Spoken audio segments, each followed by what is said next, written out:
বন্ধুরা আজকে আমি একটা নতুন ধরনের ডিশ বানাবো চিংড়ি মাছ। আর এই দেখো চিংড়ি মাছ আর মুরগির মাংস হলুদ লবণ দিয়ে আমি ভেজে নিব।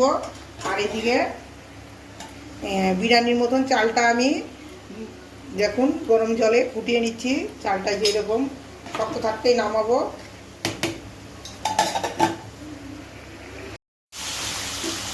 বন্ধুরা আমি এরকমই চিংড়ি মাছ আর মুরগির মাংসটা ভেজে নিব। এখন আমি নামাই নেব, এর থেকে বেশি ভাজবো না। এই তেলের মধ্যে আমি পেঁয়াজ সম্বাদ দিব।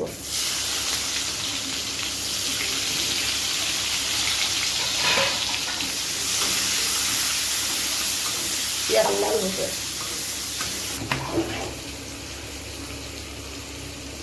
ভাতটা আমার হয়ে গেছে, নামাই নেব।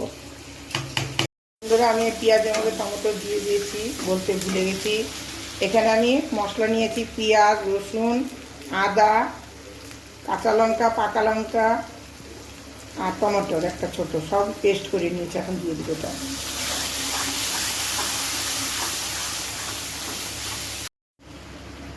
এখন আমি এর মধ্যে লঙ্কার গুঁড়া, হলুদ আর লবণ দিয়ে দিব। আর এদিকে দেখুন ভাতটা আমি গোটা গরম মশলা, তেজপাতা, জিরা, লবণ টবণ দিয়ে সুন্দর করে ভাতটা বানিয়ে নিয়েছি। এই মশলার মধ্যে এখন ধনিয়া গুঁড়া, জিরা গুঁড়া দুটোই দিয়ে দেবো। ভালো করে কষা দেব।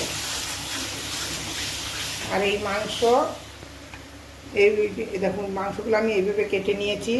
চিংড়ি মাছ মাংসটা দিয়ে দেবো, দিয়ে এখন দুইটা মিলে ভালো করে কষা।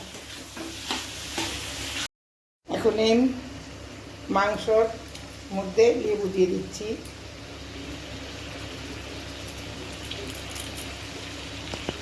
একটা গোটার অর্ধেকটা দিয়েছি, ধনিয়া পাতাও দিয়ে দিলাম কুচনো।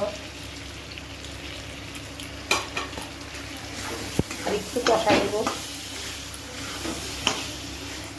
কষানো আমার হয়ে গেছে। এখন আমি দেখবো আলুটা সিদ্ধ হয়েছে নাকি। আলুটা সিদ্ধ হয়ে গেছে। আমি এখন এর মধ্যে অল্প একটু জল দিব।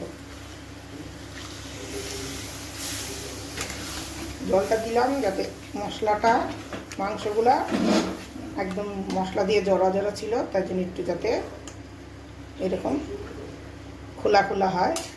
এই যে আমি এই মশলাটার মধ্যে মাংসটার মধ্যে বাটার দিয়েছিলাম, আর একটু দিয়ে দেবো।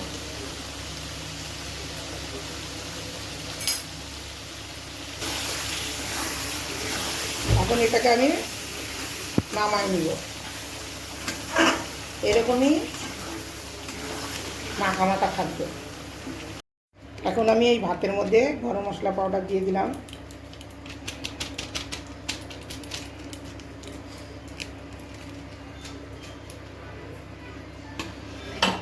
আর এই মাংসটাও এর মধ্যে দিয়ে দেব। গ্যাসটা আমি বন্ধ করে দিয়েছি। এখন আমি অল্প করে এই দুইটা দিয়ে একটা হাতা ছানটা দিয়ে ভালো করে মিশাবো। আরও ভাত আছে, ওইটাও দিব। আস্তে আস্তে করে সব মিলাবো। বন্ধুরা এর মধ্যে আমি চিনিও দিয়েছি টেস্ট অনুযায়ী অল্প একটু। এখন এই হালকা হিট দিয়ে আমি এই ভাতগুলা মাংসের এই কিমাটা দিয়ে ভালো করে হালকা হিটে সুন্দর করে ভাজা করব। বন্ধুরা দেখুন কেমন হয়েছে। অল্প অল্প মাংস, অল্প অল্প চিংড়ি মাছ, দেখুন বেশি মশলাও না একদম। এটা খেতে এত ভালো হয় না, ছেলে মেয়ে এইটাই বারবার বলে বানাতে। আপনারাও এইভাবে বানাতে পারেন অল্প একটু মাংস, চিংড়ি মাছ দিয়ে। বন্ধুরা আমার এই রান্নাটা আপনাদেরকে পছন্দ হলে লাইক, শেয়ার, সাবস্ক্রাইব করবেন।